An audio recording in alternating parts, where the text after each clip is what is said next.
एक बार एक चोरों का दल लोगों को लूटने शहर में आया। उनके पहुंचने पर दो चोरों में इस बात पर झड़प हो गई कि पहले कौन लूटेगा। आहा, आखिरकार हम शहर में आ गए। मैं तुम सबको रास्ता दिखाऊंगा। मैं बताऊंगा कि कहाँ चोरी करनी है और कहाँ जाना है। मैं तुम्हें बताऊंगा कि क्या करना है और कहाँ जाना है। तुम सब मेरी सुनोगे। अरे नहीं, मैं हूँ इस दल का लीडर। मेरे पास बेहतर योजनाएं हैं। तुम सब मेरा आदेश सुनो। उन दो चोरों की झड़प के बीच एक बूढ़ा चोर था जिसने उन्हें चुप कराया और कहा, अरे तुम दोनों मेरी बात सुनो। जो भी सबसे कीमती चीज चुरा कर पहले यहाँ लौटेगा वो ही इस दल का लीडर बनेगा। दोनों चोर मान गए और अपनी अपनी दिशा में निकल पड़े। रघु उस शहर के एक मंत्री के घर में कीमती चीजें चुराने के लिए गया। वो मंत्री उस शहर के राजा के नीचे काम करते थे। रघु चुपके से घर में घुसा और देखा कि घर का मालिक सो रहा है। वो धीरे से गया और उसने वहाँ एक कमरे को देखा जो बहुत आकर्षक था। कमरे के कोने में एक बड़ा सा बक्सा रखा हुआ था। रघु को लगा इसमें तो बहुत से गहने पड़े होंगे और उसने धीरे से उसे खोला। जैसा भी उसने सोचा था वो सब उसमें था और उसने सब कुछ अपने बस्ते में डालना शुरू किया। उसने बैग को अपनी पीठ पर बांधा और वहाँ से निकलना शुरू किया। जैसे ही वो बस्ते के साथ दरवाजे के पास पहुँचा, उससे गलती से एक फूल का गमला गिर गया। उसके कारण जोर से आवाज हुई और मंत्री अपने कमरे से बाहर आ गया। अरे कौन है वहाँ? कौन है? रघु झट खिड़की की ओर भागा और वहाँ से कूद गया। वो एक नीले पानी से भरे हुए टब में जा गिरा। जब टब से बाहर आया तो उसका पूरा शरीर नीला हुआ पड़ा था। उसने परवाह नहीं की और उसी स्थान के लिए भाग निकला जहाँ सब चोरों को मिलना था। जब वो पहुँचा तो बाकी के चोर उसे देखकर कई सवाल पूछ रहे थे। हे, तुम कौन हो? तुम नीले क्यों हो? और रात के इस समय पर क्या कर रहे हो? अरे मैं हूँ रघु। मैंने और माही ने चुनौती रखी थी ना और हम यहाँ से निकले थे ना। इसी बीच माही ने खजाना लूट लिया था और वो भी वहाँ पहुँच गया था जहाँ रघु बाकी सब चोरों से बात कर रहा था। जैसे ही उसने रघु को उस नीली डाई में रंगे हुए देखा, उसने पहचान तो लिया मगर नाटक करने लग गया जैसे उसे कुछ पता ही नहीं कि वो कौन है। हे, तुम कौन हो? अरे मैं ही हूँ रघु। देखो मैं क्या लाया। मैं ये चुनौती जीत गया हूँ। मैं तुमसे पहले और तुमसे ज्यादा खजाना लाया हूँ। मैं ही हूँ इस दल का अगला लीडर। अरे तुम झूठ बोल रहे हो। तुम बस नाटक कर रहे हो। रघु तो ये चुनौती जीत ही नहीं सकता, तभी उसने तुम्हें भेजा है लगता है। उसने ये योजना बनाई ही होगी और वो बहुत बेईमान है। बाकी चोर आपस में खुसफुस करने लगे। वो माही की बातों में आने लग गए थे और सोचने लगे कि रघु तो ये चुनौती शायद जीत ही नहीं पाता।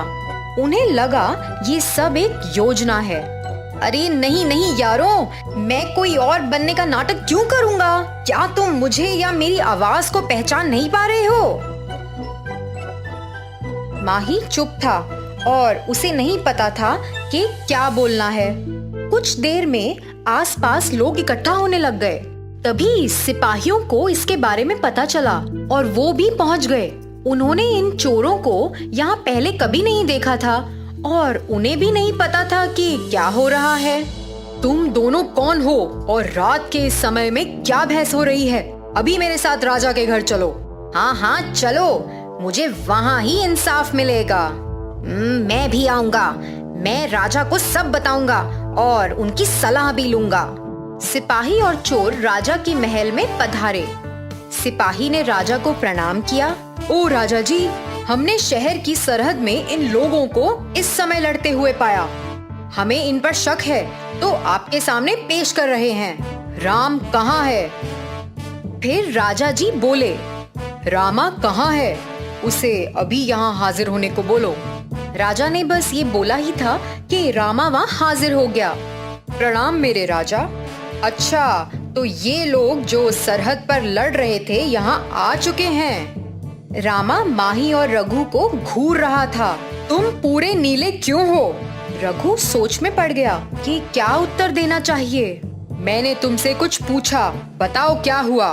रघु हकलाना शुरू हो गया और उसने कुछ बेतुका जवाब दिया। बारिश हुई और मैं भीग गया, ऐसे ही फिर नीला हो गया। अच्छा, तो बाकी लोग नीले क्यों नहीं हुए तुम्हारे साथ? अरे बारिश वहीं पे हुई थी जहां मैं खड़ा था साहब। उस बड़े से बस्ते में क्या है? वो भी नीला है? रघु तो डर के मारे कांप उठा। अरे कुछ नहीं साहब, मैं कपड़े धोता हूँ, तो ये वो कपड़े हैं जो मुझे धोने हैं और कुछ नहीं। रामा ने उसकी बात सुनी तो मगर उसे विश्वास नहीं हुआ, तो उसने माही से सवाल करने शुरू कर दिए।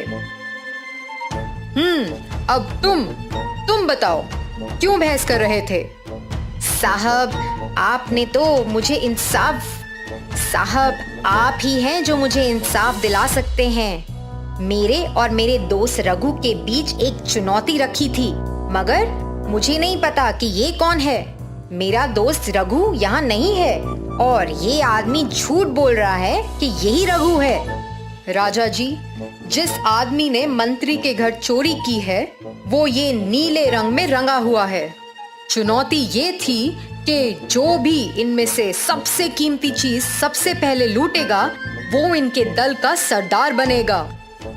माही जानता है कि यही रघु है, मगर क्योंकि ये चुनौती हार गया है, ये ना जानने का नाटक कर रहा है। ये सब सुनने के बाद मुझे पता चल गया है कि यही वो लुटेरों का दल है जो हमारे शहर में आया था। रामा, तुम इतने यकीन के साथ कैसे कह सकते हो? राजा जी, हमारे मंत्री के घर में चोरी हुई, उसके कुछ ही देर बाद शहर की सरहद पर ये झड़प हुई जिसका पता पहले सिपाहियों को चला।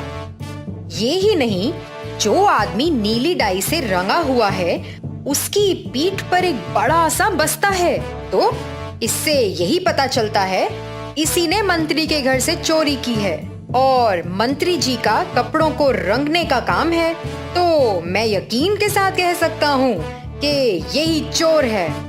समस्या चाहे जो भी हो, तुम्हारे पास हल एकदम सही रहता है। हाँ, तुम्हें हर परिस्थिति, समस्या चाहे जो भी हो, मगर तुम्हारे पास हल एकदम सही होता है रामा। तुम्हें हर परिस्थिति का सच पता चल जाता है। वो चोर इतने मूर्ख थे जो आपस में ही लड़ रहे थे। वो शहर में कुछ गलत इरादे से आए थे और खुद ही समस्या में पड़ गए। सीधे राजा के पास पहुंचे और हमेशा के लिए जेल में पहुंच गए।